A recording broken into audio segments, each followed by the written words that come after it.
Anyways, long story short, Rebecca has decanted the protein shake because I literally haven't drunk it since then. And I do get this question quite a lot. What's healthier for you, sugar or honey?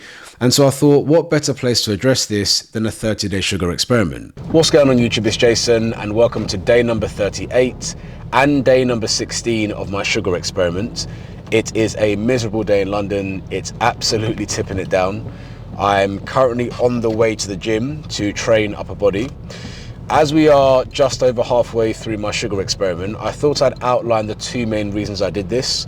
A number of people have tried to suggest that I'm just doing it to have a binge, but I just want to remind you that if I wanted to have a binge, I could have done a 10,000 or 15,000 calorie sugar challenge, and that would have got me more views, to be honest.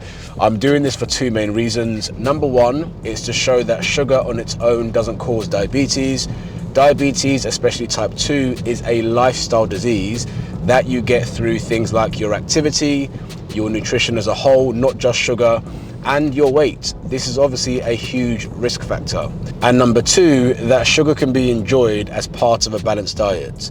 A lot of influencers and bodybuilders, particularly ones that use profanities, will tell you that you need to eliminate sugar, it's bad for you.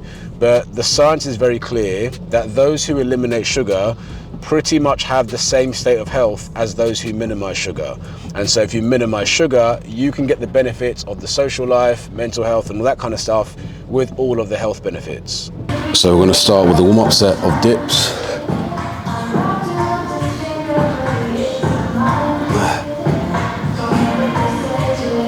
Keep forgetting to start my watch. Right, so we go for working sets of 8 to 10 with the weights.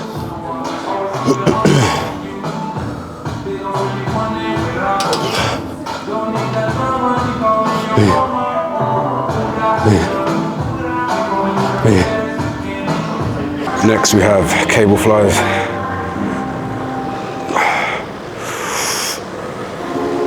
With cable flies, when you go too heavy, it can very quickly become a front delt exercise. You want to make sure that the weight is light enough that you're able to go all the way back and get full contractions and really squeeze together at the front of the move. If you can't do that, the weight is too heavy. Next, seated side laterals.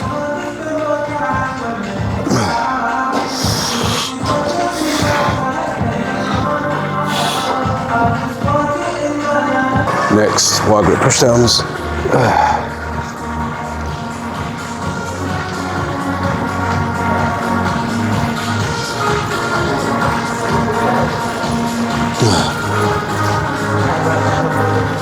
So in terms of food for the day, I started with the usual natural yogurt, granola and maple syrup.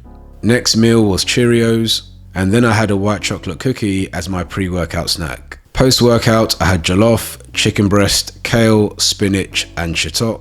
So my next meal is going to be a protein shake, a vegan protein shake. I don't know if you guys remember this time last year, I did a vegan for a week video and I bought a banana caramel protein shake for that week. And it did taste nice, I wasn't lying, but it tasted nice versus the other vegan food that I was eating because of the texture and other things. Once I started eating meat and quote unquote normal things again, I just bought myself a standard protein shake in the bulk vanilla whey protein, and it tastes so much nicer and the texture is better. Anyways, long story short, Rebecca has decanted the protein shake because I literally haven't drunk it since then. Like, I'd had a few scoops during that vegan week and then it's been sitting there. So she decanted it into this and labeled it saying, let's use this up. And so I've committed to basically getting it done and finishing it. I tried to give it away, I couldn't find a home for it. So yeah, I've got to smash some of this over the course of this week to use it up.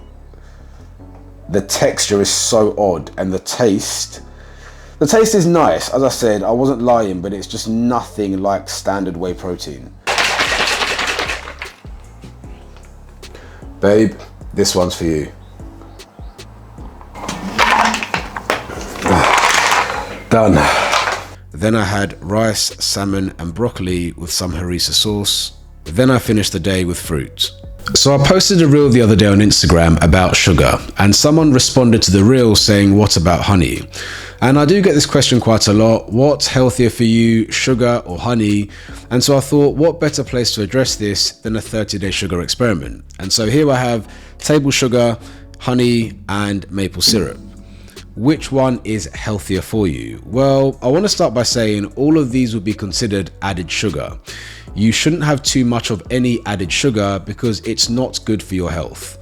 But that being said, there is nuance between them.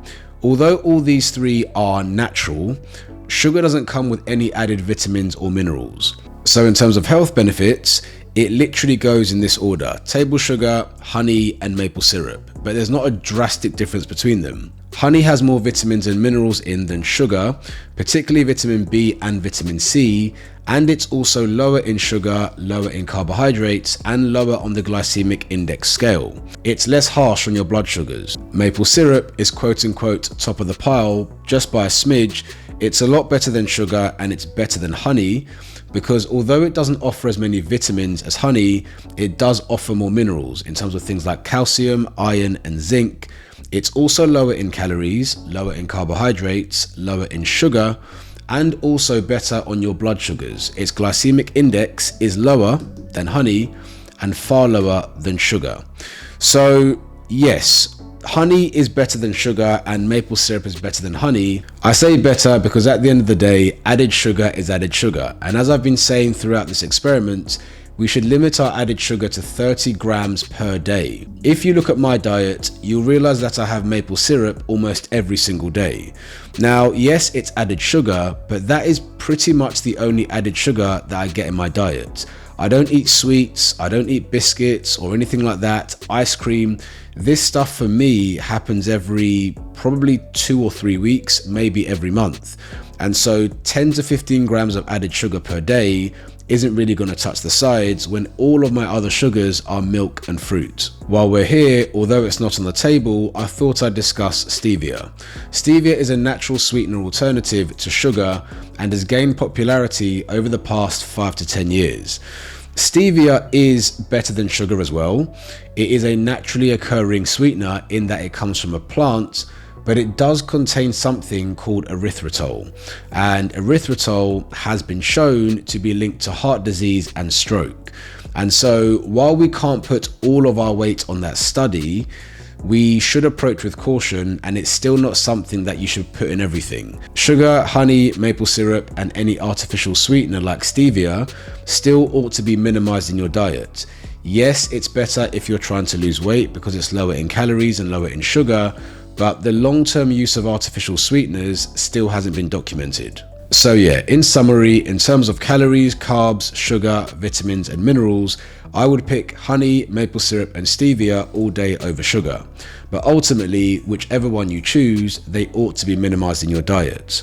So that's sugar. In terms of my calories and macros for the day, calories for me were 3,218 calories. My macro breakdown were protein at 151 grams, carbohydrates at 440 grams, fiber at 30 grams, sugar at 131 grams, of which processed sugars 65 grams, fat 99 grams, and saturated fat 29 grams. So that's it guys, day 16 done. Hope you enjoyed this video. Don't forget to like it if you did, subscribe to my channel to follow me on this journey, and I'll see you again tomorrow.